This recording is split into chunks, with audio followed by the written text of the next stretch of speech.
Good morning students, कैसे हैं बेटा आप लोग? अच्छे हैं बेटा। हमने जो है हमारी व्याकरण पुस्तक इसका पाठ 6 है ना, लिंग, इसका पेज नंबर 38-39 पढ़ा है और समझा है। और इसमें हमने क्या पढ़ा बेटा? चित्रों के माध्यम से हमने पढ़ा कि स्त्री और पुरुष जाति दो अलग अलग लिंग होते हैं, है ना। जो स्त्री जाति के शब्द होते हैं वो स्त्रीलिंग में आते हैं, जो पुरुष जाति के शब्द होते हैं वो पुल्लिंग में आते हैं। तो लिंग किसे कहते हैं, लिंग की परिभाषा क्या है, लिंग के बारे में आप क्या जानते हैं? तो इन सब का जवाब एक ही है, शब्द के जिस रूप से स्त्री या पुरुष जाति का बोध हो उसे हम लिंग कहते हैं। बेटा इतना अपन ने पढ़ा, अब अपन आज आगे का पढ़ेंगे पेज नंबर 40। पेज नंबर 40 पर सबसे ऊपर आप पेंसिल से पॉइंट आउट करेंगे, है ना। लिंग के कितने भेद हैं बेटा? लिंग के हिंदी भाषा में लिंग के 2 भेद होते हैं। इंग्लिश में लिंग को जेंडर कहते हैं ना, और मेल और फीमेल 2 जेंडर होते हैं। ऐसे हिंदी में पुल्लिंग और स्त्रीलिंग 2 लिंग होते हैं। तो अब देखिए नंबर 1, पुल्लिंग। पुरुष जाति का बोध कराने वाले शब्द पुल्लिंग कहलाते हैं। जैसे, तो बेटा इसमें गलत छप गया, ये माता, माता नीचे आएगा और पिता नीचे लिख रखा है, ये शब्द ऊपर आएगा। बहुत ध्यान देना इस बात को, आप सही कर लेना अपनी बुक में, ठीक है। तो पिता, भाई, राजा, हाथी, माली, ये सारे शब्द किस में आएंगे बेटा? पुल्लिंग में, आदि। अब दूसरे नंबर पे स्त्रीलिंग, ये माता जो ऊपर पुल्लिंग में लिखा हुआ है ना, उसको हम नीचे ले आएंगे। एरो बना लीजिए आप, इसको सही कर लीजिएगा, बुक में गलत प्रिंट हो गया है। तो माता, बहन, रानी, हथिनी, मालिन आदि, ये सारे शब्द जो है आपके स्त्रीलिंग में आएंगे, ठीक है। और अब है बेटा कुछ अन्य पुल्लिंग और स्त्रीलिंग शब्द। तो देखिए, शेर का स्त्रीलिंग है शेरनी, और हाथी का स्त्रीलिंग है हथिनी, लेखक का स्त्रीलिंग है लेखिका, सेवक सेविका, गायक का स्त्रीलिंग है गायिका, पोता का स्त्रीलिंग है पोती, और पंडित का स्त्रीलिंग है पंडिताइन, ठीक है। और सहपाठी का स्त्रीलिंग है सहपाठिन, ग्वाला का स्त्रीलिंग है ग्वालिन, लुहार का स्त्रीलिंग है लुहारिन, श्रीमान श्रीमती। इधर है बेटा सेठ, सेठ का स्त्रीलिंग है सेठानी, राजा का स्त्रीलिंग है रानी, कवि का स्त्रीलिंग है कवयित्री, और बिलाव का स्त्रीलिंग बिल्ली, बंदर का बंदरिया, युवक का युवती, वर का स्त्रीलिंग वधू, और पुरुष का स्त्रीलिंग स्त्री, और भाई का बहन, ससुर का सास, बैल का गाय। तो ये हमने पुल्लिंग और स्त्रीलिंग शब्द के बारे में जाना। अब हम पेज नंबर 41 पर आ जाएंगे। इसमें हम देखेंगे,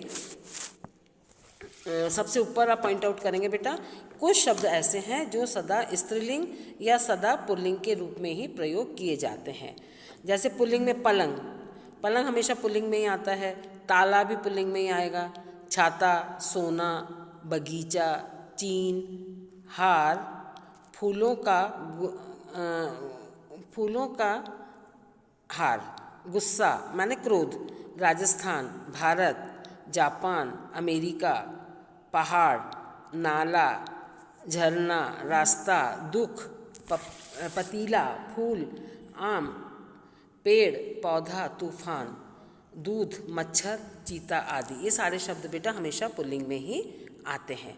अब है स्त्रीलिंग। स्त्रीलिंग में देखिए, कलम, पुस्तिका, कुर्सी, मेज़, चाबी, सर्दी, गर्मी, शांति, हार, हार मैंने पराजय, है ना, उसकी हार हो गई, ऐसे शब्द वाक्य बोलते हैं अपन। माला, दिल्ली, पहाड़ी, नदी, सड़क, खुशी, घड़ी, वाटिका, कार, घास, लीची, लस्सी, गिलहरी, तितली, आंधी आदि। इसके अलावा और भी हैं, लेकिन कुछ शब्द यहाँ बताए गए हैं।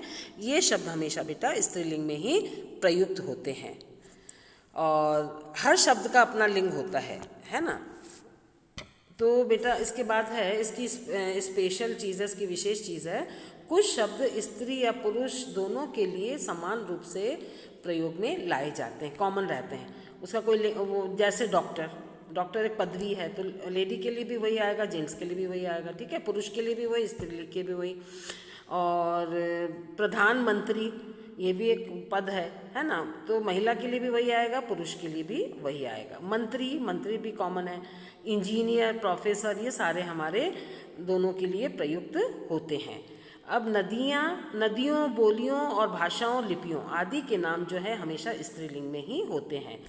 और पहाड़ों, महीनों, दिनों, वृक्षों, ग्रहों आदि के नाम भी हमेशा पुल्लिंग में ही होंगे। और लिंग की पहचान क्रिया शब्दों से की जा सकती है।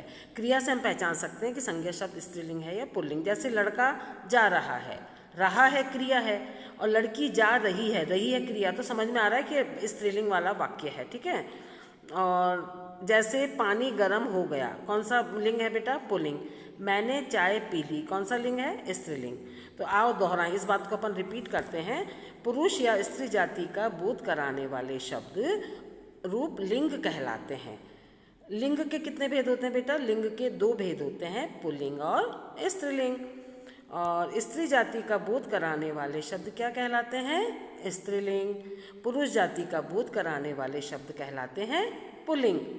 और सभी संज्ञा शब्द प्राणी, वस्तु, स्थान तथा भाव स्त्रीलिंग या पुल्लिंग होते हैं।